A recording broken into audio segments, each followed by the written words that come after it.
आपके सामने दो ऑप्शंस हैं, 5,000 रुपए की कॉन्सर्ट टिकट या फिर 50,000 रुपए की luxury watch. Which one would you choose?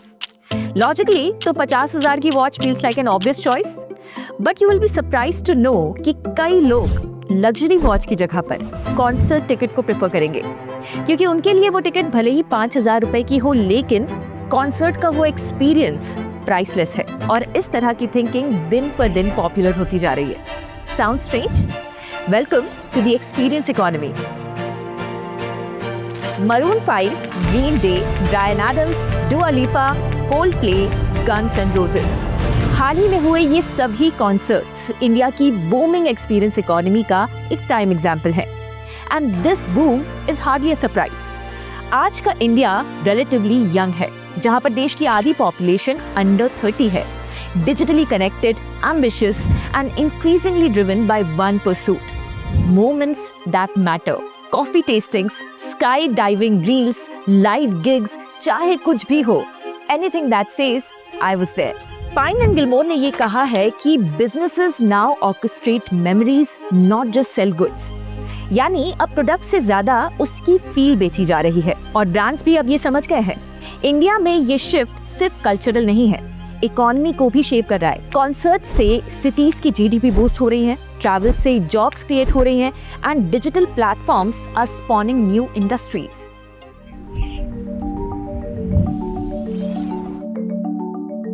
India का middle class led by millennials and Gen Z is shifting spending priorities from owning to experiencing. इसका मतलब Netflix subscriptions, Airbnb getaways, music festivals and wellness retreats. जिसे पहले indulgence समझा जाता था ना, अब एक मेन स्ट्रीम चॉइस बनता जा रहा है। And the economic data speaks for itself.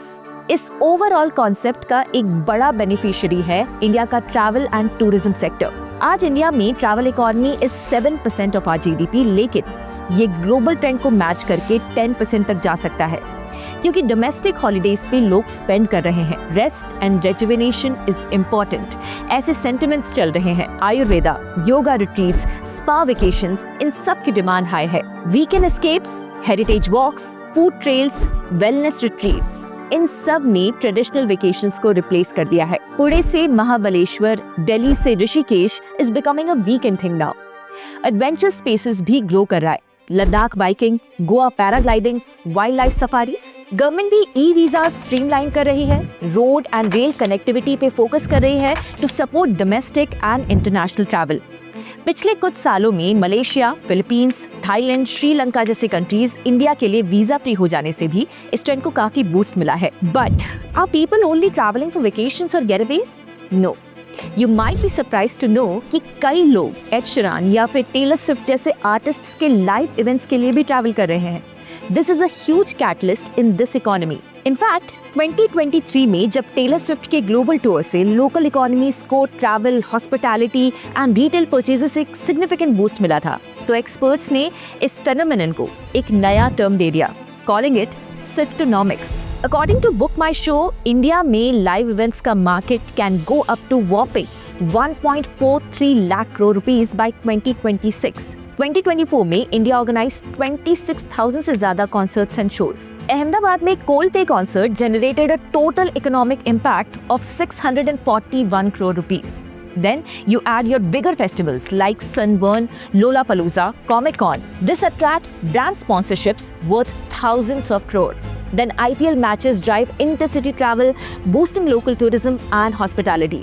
आपको पता है, बुक माई शो ने FY24 में 1,397 crore rupees का रेवेन्यू रिपोर्ट किया। That's right, a direct 43% year-on-year growth. Paytm Insider भी पीछे नहीं है। It is helping scale ticketing infra. पर हर इवेंट सिर्फ टिकटिंग तक लिमिटेड नहीं, ये एक रिपल इफेक्ट है। इसे लोकल इंफ्रास्ट्रक्चर को पुश मिलता है, बिजनेसेस की निकल पड़ती है, और सिविक अथॉरिटीज के टास्क बढ़ जाते हैं। Let's understand how. अहमदाबाद में कोल्डप्ले कॉन्सर्ट के लिए रेलवे स्टेशंस और एयरपोर्ट्स पर एडिशनल फैसिलिटीज बनाई गई, रोड्स को मैनेज किया गया, होटल्स 100% भर गए, स्ट्रीट शॉपिंग का क्रेज काफी बढ़ गया। पर हर इवेंट के साथ ट्रैफिक, क्राउड और वेस्ट मैनेजमेंट का चैलेंज भी था। स्मार्ट प्लानिंग करनी पड़ी with dedicated traffic zones and temporary facilities so that operations and entertainment walk hand in hand. फिर आता है माई सेक्टर, यानी मीटिंग्स, इंसेंटिव्स, कॉन्फ्रेंसेस, एग्जीबिशंस। इस मामले में India is building capacity. Bharat Mandapam in Delhi and Geo World Convention Center in Mumbai are convention centers that are hosting international expos. G20 और Global Business Summits ने India को एक emerging hub की तरह position किया है for global events. But who is fueling this shift? Two things: FOMO and social media influence. लोग literally memories ना बना पाने के डर से खर्चा कर रहे हैं, फिर चाहे वो मनाली जाना हो या कोई कॉन्सर्ट अटेंड करना हो।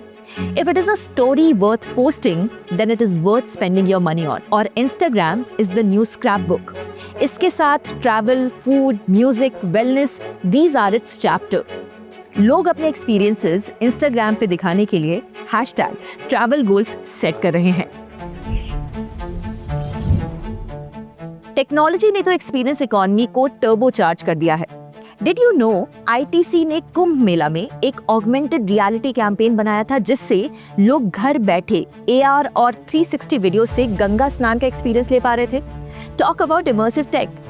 AR VR zones, digital installations and NFTs are engaging the youth like never before.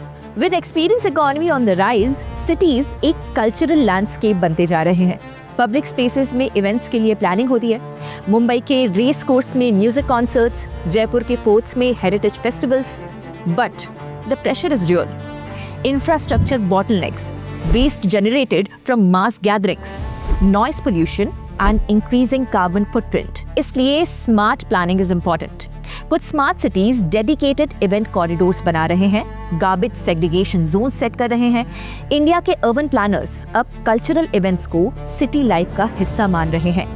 इसके लिए coordination with the police, health and civic bodies is critical. Goal simple है: to deliver seamless experiences without compromising on liveability. पर ये experiences inclusive है क्या?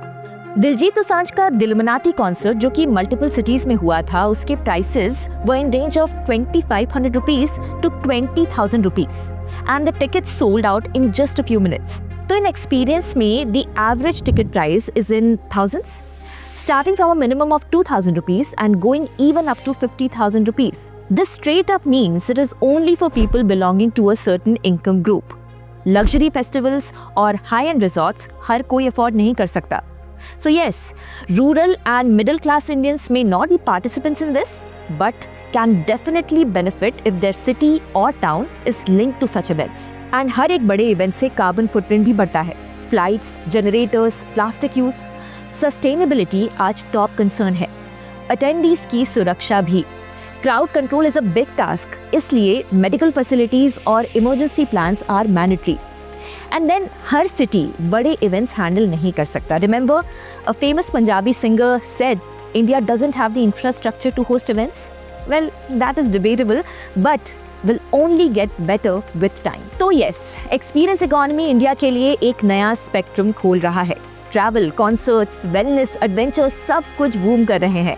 ये sectors GDP में contribute कर रहे हैं, लोकल बिजनेसेस को लिफ्ट कर रहे हैं और इंडिया को ग्लोबल कल्चरल मैप में आगे कर रहे हैं। लेकिन रुकिए, कहानी अभी पूरी नहीं हुई है। सवाल ये है कि क्या हम इसको सिर्फ कंजम्पशन का और ग्लिट्स का फेस देना चाहते हैं, या फिर इसे एक ऐसा मॉडल बनाना चाहते हैं जो कि इंक्लूसिव हो, एनवायरमेंटली कॉन्शियस हो और लॉन्ग टर्म वैल्यू क्रिएट करे। शायद इस इकोनॉमी का असली सक्सेस इस बात पर डिपेंड करेगा कि हम क्या सिर्फ एक्सपीरियंसेस ले रहे हैं या फिर कुछ देने के लिए भी रेडी हैं। Are we ready to take the Indian experience economy to the next stage? मुझे कमेंट्स में जरूर बताइए। मिलते हैं इम्पैक्ट के अगले वीडियो में। Investment in securities market are subject to market risks. Read all the related documents carefully before investing.